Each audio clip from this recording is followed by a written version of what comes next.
Hello, everybody, and welcome to the RFL Weekly Report. I'm Coach Sugar, head coach of Colorado. I'm joined today by Coach Blake. Coach Blake, how you doing today? Good, good, good. Excited to get this show going. Me too, me too. Uh, so let's get right into some news. We're going to head over to Wilson Maniac for this week's report.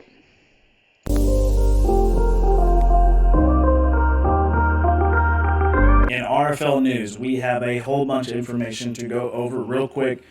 Coach Blake for Baylor is going to void his contract at Baylor to take the reins at a new school, which we're looking somewhere in Alabama. Still pending, getting information on that. We will release that story once we have new information. In other news, we have Coach Versa for Texas, who is chewing clock in the third quarter, which is against the rules in the RFL league. It is very much against the rules, and he will now be forced to use his punter and bench his starting quarterback. His punter will have to play the whole first half of the next game. In other news, Coach Twist is looking like he's going to get fired from North Carolina. Rumor is he's been colluding with Oregon, the Ducks. So we'll have to see information on that. We're still pending a story, getting that information, but Twist never left his home in Oregon. So we're getting developments on that, figuring out an address, see if that is a true story or not. But expect Coach Twist to be coaching for Oregon next season. With some more news, we have Coach Gage for Clemson announced his retirement last week from Clemson. We're still pending information on what happened there. Why is he leaving? What school is he going to go to next? Is he even going to be in the FBS, or is he dropping down to the FCS, which he did talk about in some emails that got leaked to me. So we're pinning a story on that one as well. We'll get back to you guys with all this information. To give a quick recap, Coach Gage retiring from Clemson. Coach Twist for UNC looking to get fired, probably going to revive the program down at Oregon. And then we have Versa doing illegal chew clock in the third quarter, being forced to use his punter in the first half versus his quarterback. And then Coach Blake voiding his contract at Baylor to take over a small school in Alabama or a big school. We're still pending the information. We'll get a story to you guys as soon as we get information.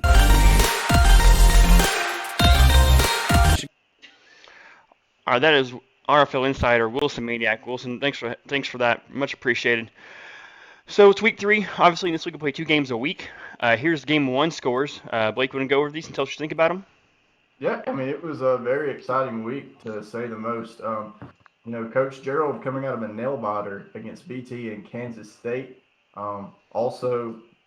Twist almost getting a win at highly touted Auburn.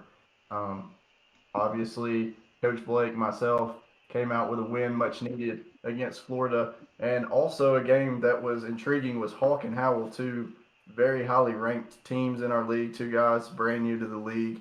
Um, Hawk came out with a win 28-21, but it was a very exciting game to say the least. Well, it was. Yeah, it was a nail biter. Those 2 guys, Hawk and Howard, powerhouses in their first season here. So let's go to the game 2 scores. Off the bat, Kentucky took care of Syracuse handily. Coach Mason's making a run this year, making a hard playoff run. I know he was in the running. He's in the running for the conference title game and moving on there. Clemson takes down Wake Forest in a big game for them. That'll have conference championship implications, obviously. And a big upset, we'll go for more. Florida takes down Ole Miss. Coach Jeff, the big win over Howler. We'll go talk about that more later. And then Michigan's a win over Kansas State. MT's defending his title well. Is still undefeated. Last we saw, starting number 1. That may change this week with new polls. We'll go over at the end of the show. But that was the scores for the week. Very exciting week. Let's go over a couple of games here. So first game we're going to go over. Oregon State, USC. This was a barn burner of a game. Reed picking up a big conference win over Coach Regan and USC. Blake, what did you think about this game? What did you see in it? Reed in the second half of the season has really put it together. Has started driving as a team. He really needed this win. You know, it's been word around the league that Coach Hooter is actually a hot topic to be a coaching candidate for a team next year. As we got all these rumors of hot seats and all that stuff, Coach Hooter's name is actually getting big around maybe some other potential spots. But nonetheless, very important game for Hooter. He got the win. Eager to see how the rest of the season is going to pan out and whether the Oregon State makes it to the conference championship game. This game, obviously, the win puts them in that spot. They now have a chance. WAC actually has a chance for a 5-way tie, but we'll go over that later. A couple replays from this game. Replay number 1. Actually, let's replay this first replay first. We were down by 5 on the goal line. It was a great read option touchdown, puts them ahead. That was the go-ahead touchdown right there, obviously, late in the fourth quarter. There are only 31 seconds left. He went for 2, was not successful. That led to this drive right here. USC going down to score, trying to win the game. Just need a field goal to win the game. And this would have iced the conference for USC. Williams runs back, throws it, intercepted, ices the game for Coach Reed, and puts the WAC in all kinds of a mess for a conference championship bid. So great game there. Next thing we want to go over, Wake Forest, Michigan State. Was a good game. I didn't catch much of this, but we know it was 2 ranked teams. It's a big win for as far as playoff implication, computer polls, and Twist Jr. getting a big win there. Any thoughts, Blake? Twist Jr.'s kind of been a little quiet this season after coming off a pretty big season last year, so it was good for him to get a big win and kind of let us all know that he's still here. Yeah, it was a big win, and it's good to know he's still around. He's been kind of quiet, you're right. Both Twists kind of have been quiet this year, but they're both still around, and both, I'm sure, are ready to make a move whenever they can. And our game of the week, Ole Miss, Florida. Down goes number 1. This was quite the game. Jet brought it. Jet changed his offense. Jet had run on the triple option all year and kind of caught me by surprise. He moved out a little bit this game. Howell had been a powerhouse, kind of beating everybody. Jumped all the way to, I believe he was number 1, right, in this game. He had jumped Imte, was being very impressive, and Jet came in, huge upset, and put himself in position for the playoffs. Blake, what were your thoughts on this game? Let me tell you, Vegas won a lot of money after this game right here. They did. They took my money as well. So it was shocking to say the least. It really was. I don't think I expected this. And I actually gave Coach Jet our Coach of the Week. We have an interview with Coach Jet now. Let's head to that. All right, let's bring in Coach Jet, our Week 3, Season 6 Coach of the Week. Had a big win over number 1 Ole Miss and Coach Howell. Coach Jet talks about that game. How'd you get that win? What happened? Yeah, we went into the swamp. We know it's an electric atmosphere. Been there for the past 3 years. Coming off, upsetting playoff loss into a kind of a skid season. We knew we had to give the fans what they wanted. We knew he was going to run it down our throat, and what he could do, we could do better. We came out with a new spread offense, and I think we really in quotes shocked the nation with that one. Yeah, obviously you were coming off a loss to Baylor, and I know you didn't expect that to happen, but you took all of the mistakes from that week, and you obviously figured something out and made it work. So hats off to you on being the Coach of the Week. Now, obviously you've got a big opponent coming up next week in Slayer and the Auburn Tigers. So, what is your game plan against Slayer, and how do you expect to tackle the offense of Slayer? Yeah, he's tough. We're 0-2. First loss came in the regular season, second loss in the playoff. He's a tough opponent. A lot of slants, kind of have to cover the slants a lot. A lot of the curl routes. Definitely, I think we are going to Auburn this year, so it's going to be tough environment. Hopefully just keep the season going, break 500, and get a couple of these ranked wins under our belt and show the committee what we're made of so we can kind of sneak in there.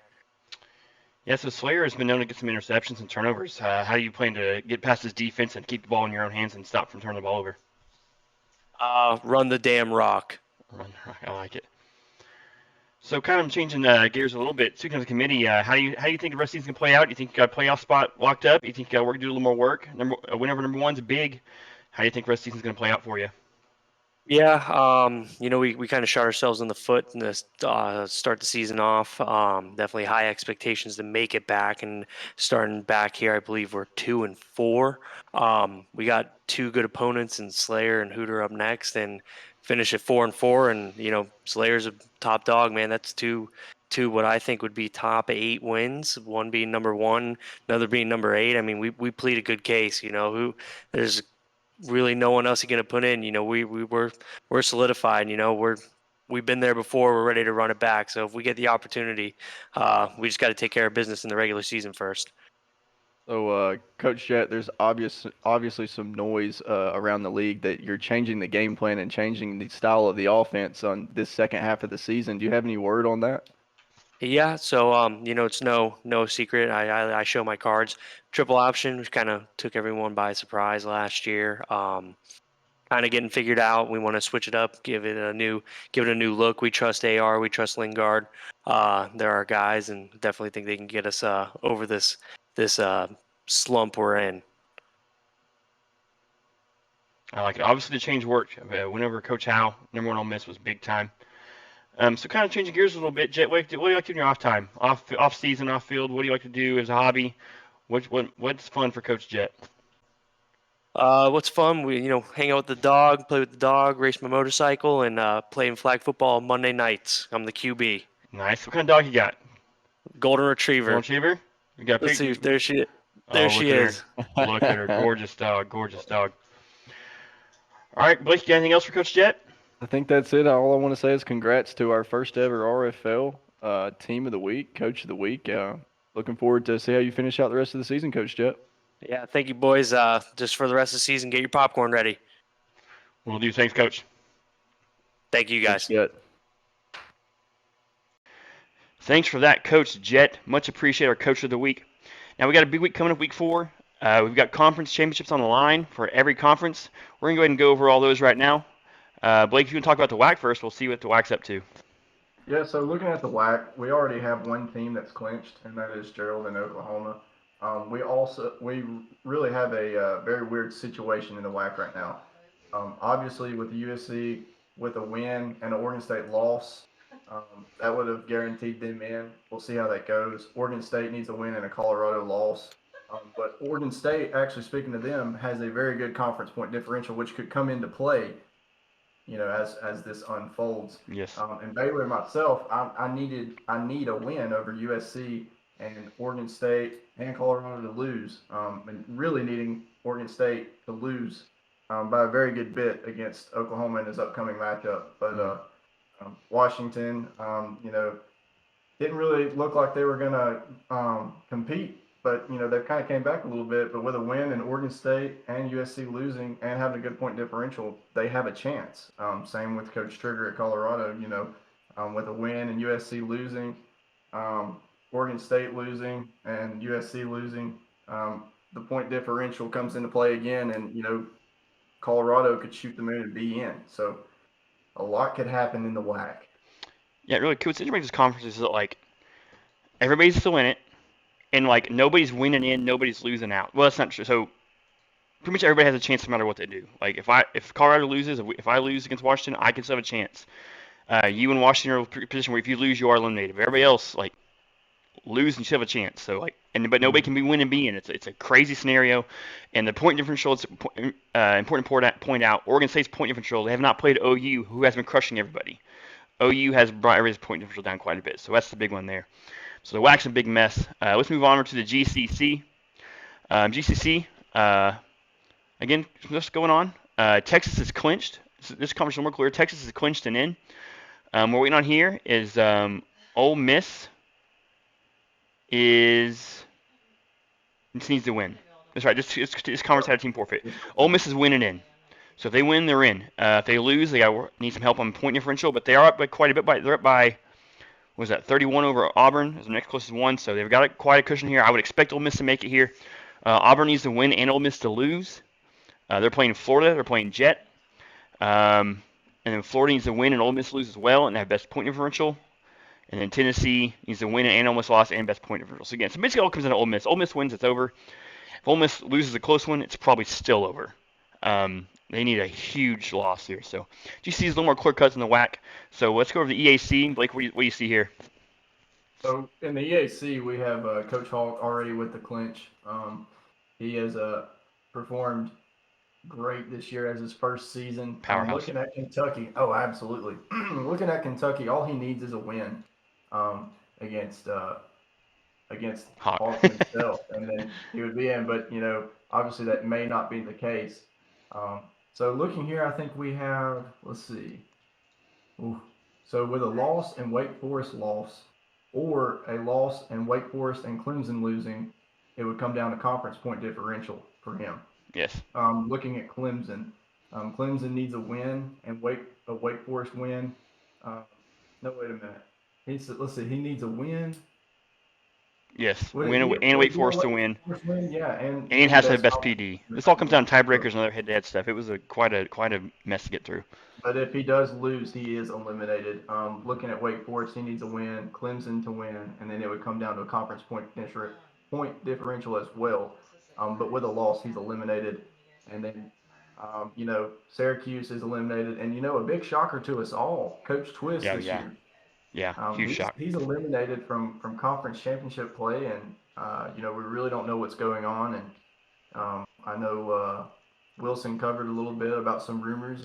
There's nothing we can confirm at the moment, which they are just rumors, but we're kind of eager to see how that situation plays out. Yeah, me too. So like this is a scenario like it's pretty clear cut. Kentucky wins, they're in, but they're playing Hawk, who's been crushing everybody. Clemson, Wake Forest, they both need each other to win. Based on tiebreakers with Kentucky, they both need to win and have the other win. It's a crazy scenario. It's gonna be fun to watch. Moves us to the RBC, which is by far the most clear-cut conference we have. Michigan, defending champ, is clinched. They're in. Not worried about a conference title game. Penn State and Michigan State play each other. Winner is in. Loser's going home until the playoffs if they make the playoffs. So this is the most clear-cut conference by far. Should be a lot of fun to watch. That game will be a big game. Probably our game of the week next week, I would assume. But that's it. Everybody else eliminated. So this is the most clear-cut conference we have. That will be easy to decide. So let's move over to the what's that? Okay, actually, I'm getting some breaking news. That we have some voter fraud. With some maniacs on the scene. Let's see what he's got.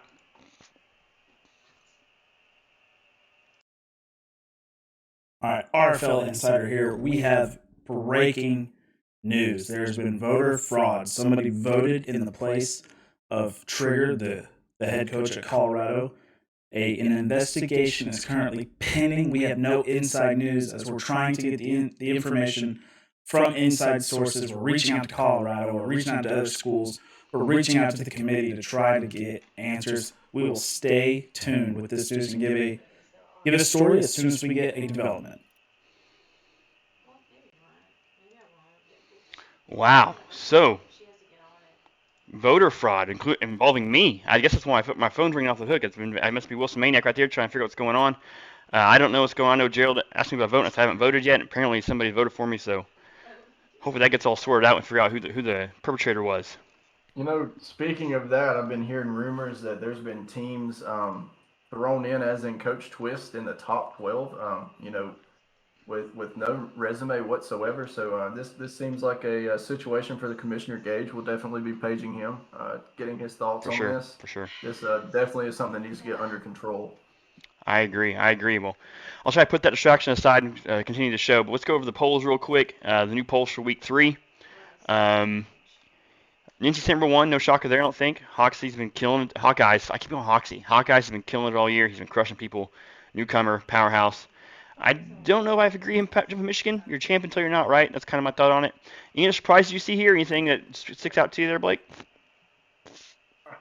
Looking at it, I see with some people that I don't think are actually going to be making it. I think that USC will drop. It's going to be a very interesting situation. Are you calling your shot next week, Blake?